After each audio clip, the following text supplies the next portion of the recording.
नमस्कार दोस्तों, स्वागत है आप सभी का आज के मुख्य समाचार के इस वीडियो में, जहां हम आपके लिए हर दिन लेकर आते हैं देश और दुनिया की तमाम बड़ी खबरें। एक एक करके 50 बड़ी खबरों को सिर्फ 10 मिनट में जानेंगे। वीडियो के साथ अंत तक बने रहिएगा। साथ ही दोस्तों, आपसे एक छोटी सी रिक्वेस्ट है कि अगर आपने अभी तक इस वीडियो को लाइक नहीं किया है तो लाइक जरूर कर दें। साथ ही वीडियो के नीचे दिए गए इस लाल बटन को दबाकर चैनल को सब्सक्राइब कीजिए और इस घंटी को भी दबाएं ताकि आपको दिन भर की बड़ी खबरों की जानकारी लगातार मिलती रहे। तो चलिए दोस्तों, वीडियो को फटाफट शुरू करते हैं। तो किसी भी मंदिर की जमीन का मालिक सिर्फ भगवान होता है, पुजारी या सरकारी अधिकारी नहीं, सुप्रीम कोर्ट ने कहा। जी हाँ, सुप्रीम कोर्ट ने अपने एक अहम फैसले में कहा कि किसी भी मंदिर की जमीन पर सिर्फ भगवान का मालिकाना हक होता है, पुजारी या किसी सरकारी अधिकारी का नहीं।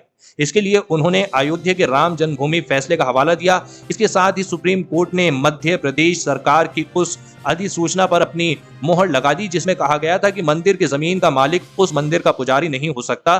दरअसल ये अक्सर देखने को मिलता है कि मंदिर की जमीन पर पुजारी अपना अधिकार बना लेते हैं। सरकारी कागजात पर भी पुजारी का नाम लिख दिया जाता है, उसके बाद पुजारी अपनी मर्जी से मंदिर की जमीन को बेच देते हैं। इसीलिए मध्य प्रदेश सरकार ने ये अधिसूचना जारी की कि मंदिर के जमीन पर पुजारी का मालिकाना हक नहीं होगा। पुजारी का काम सिर्फ मंदिर और उसकी जमीन का देखभाल करना होगा।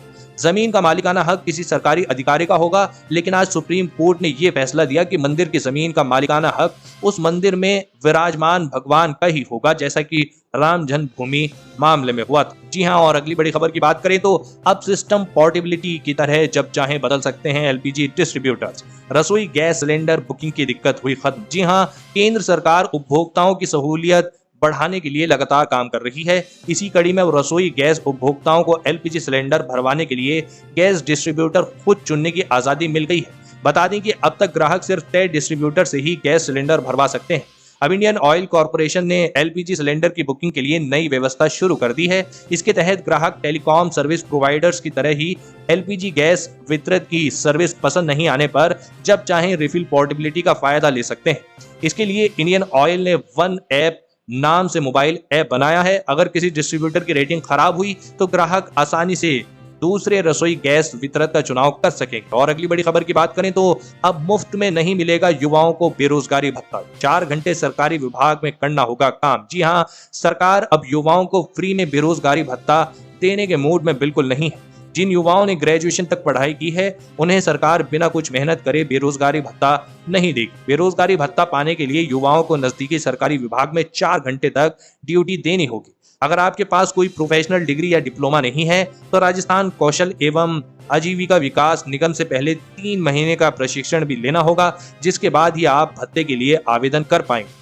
दरअसल बेरोजगारी भत्ते को लेकर रोजगार विभाग की तरफ से नई योजना तैयार की गई। ये योजना सरकार के पास मंजूरी के लिए जा चुकी है। यही कारण है जो पिछले 5 महीने से बेरोजगारी भत्ता अटका हुआ है। जैसे ही सरकार की मंजूरी मिलेगी वैसे ही इसे लागू कर दिया जाएगा। कोरोना वैक्सीन लेने के बावजूद डेल्टा वेरिएंट से संक्रमित होने का खतरा 8 गुना ज्यादा, नई स्टडी में दावा। जी हाँ, कोरोना वायरस का डेल्टा वेरिएंट कोरोना वैक्सीन ले चुके व्यक्ति को भी संक्रमित कर सकता है। नेचर जर्नल में प्रकाशित एक स्टडी में कहा गया है कि डेल्टा वेरिएंट में वैक्सीन से बनी इम्यूनिटी को भेदने को क्षमता पुराने वेरिएंट से 8 गुना ज्यादा है। शोधकर्ताओं ने यह भी कहा कि कोरोना वायरस से डेल्टा संक्रमण उन लोगों के फिर से संक्रमित करने की 6 गुना अधिक संभावना है जो कोविड-19 से उबर चुके हैं। शोधकर्ताओं का कहना है कि डेल्टा वेरिएंट के पास इम्यून रिस्पांस को चकमा देने की क्षमता कोरोना के अन्य वेरिएंट के मुकाबले कहीं ज्यादा है। शोधकर्ताओं ने कहा कि डेल्टा वेरिएंट एस्ट्राजेनेका और फाइजर वैक्सीन से पैदा हुए इम्यून रिस्पांस को मूल कोरोना वायरस के मुकाबले चकमा देने की क्षमता 8 गुना रखता है। और अगली बड़ी खबर की बात करें तो जियो एयरटेल सब हो जाएंगे फेल। भारत में स्टारलिंक सैटेलाइट इंटरनेट लॉन्च की तैयारी, स्पीड जानकर उड़ जाएंगे होश। जी हाँ दोस्तों, इलेक्ट्रॉनिक कार टेस्ला और स्पेस एक्स के सीईओ एलन मस्क जल्द ही इंटरनेट की दुनिया में धूम मचाने की तैयारी में। एलन ने एक ट्वीट के जरिए जानकारी दी कि वो भारत में जल्द ही satellite based internet service Starlink लाने की कोशिश कर रहे हैं। Satellite link Starlink internet high speed internet है जो प्रकाश की रफ्तार से डेटा ट्रांसफर कर सकती है। अगर एलन मस्क की कंपनी ऐसा करने में सफल हो जाती है तो भारत में पहले से मौजूद इंटरनेट सर्विस प्रोवाइडर रिलायंस जियो और एयरटेल जैसी कंपनियों की मुश्किल बढ़ सकती है। प्रकाश की रफ्तार से डेटा ट्रांसफर करने की क्षमता रखने वाले इंटरनेट सर्विस स्टारलिंक को जल्द भारत में लॉन्च किए जाने की संभावना जताई। कंपनी भारत में रेगुलेटरी अप्रूवल प्रोसेस की दिशा में काम कर रही है। और अगली बड़ी खबर की बात करें तो खिलौने, हेलमेट और एसी सहित कई प्रोडक्ट्स की क्वालिटी होगी और पक्की। टेस्टिंग सुविधा बढ़ाई जाएगी। जी हाँ दोस्तों, आपको बता दें कि आने वाले दिनों में जब आप खिलौने, हेलमेट, एसी और कई दूसरे सामान खरीदेंगे तो उसकी क्वालिटी और बेहतर होगी। सरकार की एक खास पहल से ये संभव हो सकेगा। दरअसल नेशनल टेस्ट हाउस घरों में इस्तेमाल होने वाले कॉस्मेटिक, इलेक्ट्रॉनिक कंज्यूमर आइटम और डिजिटल अप्लायंसेस के जरिए नैनो टेक्नोलॉजी में पहल करने की तैयारी कर रहा है। एनटीएच अपनी टेस्टिंग सर्विस का दायरा बढ़ाने जा रहा है। इसमें package drinking water, electric vehicle, battery testing service, LED testing service और सोलर पैनल टेस्टिंग आदि शामिल है। सरकार की इस पहल से एमएसएमई इंडस्ट्री और विक्रेता को मदद मिलेगी और सरकार की e commerce portal GEM portal पर पेन से लेकर ट्रांसफार्मर तक की क्वालिटी में सुधार आए। और अगली बड़ी खबर की बात करें तो हरियाणा रोडवेज की 4500 बसों में शुरू होगा ई टिकटिंग सिस्टम। सीएम बोले हर बस में सीसीटीवी भी होंगे। जी हां, हरियाणा के मुख्यमंत्री मनोहर लाल खट्टर ने ऐलान किया है कि प्रदेश में बसों के लिए ई टिकटिंग का सिस्टम शुरू होगा। मुख्यमंत्री ने कहा कि हरियाणा रोडवेज की बसों के लिए 4500 फ्लीट में ई टिकटिंग का सिस्टम 6 महीने बाद शुरू हो जाएगा। उन्होंने ये भी कहा कि हर बस में सीसीटीवी कैमरे भी लगेंगे। वहीं हरियाणा के नए स्क्रैप पॉलिसी लागू करने के लिए परिवहन मंत्री खाका तैयार कर रहा है। आपको बता दें कि एनसीआर में जल्द नई स्क्रैप पॉलिसी लागू होगी और पुराने वाहनों पर गाज गिरेगी। वहीं उन्होंने बताया कि जल्द ही हरियाणा रोडवेज के बेड़े में हाईटेक बसें शामिल होने वाली हैं, जिनमें जीपीएस और सीसीटीवी कैमरे के साथ साथ एक इस तरह का बॉक्स रखा जाएगा जिसमें यात्री अपनी शिकायत दर्ज करवा सकेंगे। जी हाँ, यहाँ दी गई शिकायतें परिवहन विभाग के हेड ऑफिस पहुंचाई जाएंगी। इसके बाद शिकायत की सत्यता जानने के बाद उस पर कड़ी कार्रवाई अमल में लाई जाएगी। और अगली बड़ी खबर की बात करें तो अब गांव में भी मकान बनवाने के लिए नक्शा पास करवाना जरूरी। 50 से 100 रुपए प्रति वर्ग मीटर जमा करनी होगी फीस। जी हां, आपको बता दें कि अब गांव में मकान बनवाने के लिए नक्शा पास कराना जरूरी होगा।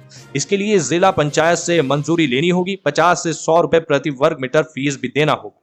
ये नियम उनके लिए लागू है जो 300 वर्ग मीटर से ज्यादा के आवासीय भवनों को बनवाना चाहते हैं। शासन ने जिला पंचायत कार्यालय को सख्ती से नियम का पालन कराने के लिए निर्देश दिए हैं। आपको बता दें कि जांच के दौरान बिना नक्शे के भवन निर्माण पाने जाने पर कार्रवाई की जाएगी। 300 वर्ग मीटर से ज्यादा क्षेत्र में भवन बनवाने पर आवासीय भवन का 50 रुपए प्रति वर्ग मीटर और व्यवसायिक भवन का 100 रुपए प्रति वर्ग मीटर नक्शा पास कराने का शुल्क देना होगा। जिला पंचायत से रजिस्टर्ड आर्किटेक्ट ही नक्शा बनाएगा। 15 मीटर से ऊंचे भवन को बहुमंजिला माना जाएगा। इसी के साथ 300 वर्ग मीटर से ज्यादा क्षेत्र का भवन बनाने पर रेन वाटर हार्वेस्टिंग सिस्टम बनवाना अनिवार्य है। और अगली बड़ी खबर की बात करें तो महिलाओं के खिलाफ अपराध की शिकायतें 46% बढ़ी। सबसे ज्यादा मामले यूपी से महिला आयोग। जी हाँ दोस्तों, आपको बता दें कि इस साल देश में महिलाओं के खिलाफ अपराध के मामलों में काफी ज्यादा बढ़ोतरी देखी गई। जनवरी 2021 से अगस्त तक यानी इस साल की शुरुआत के 8 महीनों में महिलाओं के खिलाफ अपराध की शिकायतें पिछले साल की इसी अवधि की तुलना में 46% ज्यादा आई है। आपको बता दें कि महिलाओं के खिलाफ अपराध के मामलों में उत्तर प्रदेश के हालात सबसे खराब हैं। यहीं से सबसे ज्यादा शिकायतें हैं। राष्ट्रीय महिला आयोग की ओर से बताया गया है कि देश में महिलाओं के खिलाफ अपराध की जो कुल शिकायतें हैं उनमें से आधी से ज्यादा अकेले उत्तर प्रदेश से। महिला आयोग ने खुद को मिलने वाली शिकायतों के आधार पर ये जानकारी दी है। दोस्तों, आज की खबरों में बस इतना ही। इसी तरह हर रोज काम की खबरें जानने के लिए आप हमेशा हमारे साथ जुड़े रहें। हमारे साथ जुड़ने के लिए वीडियो के नीचे दिए गए इस लाल बटन को दबाएं और साथ ही इस घंटी को भी दबाएं ताकि आपको हर खबर की सटीक जानकारी मिल सके। जय हिंद।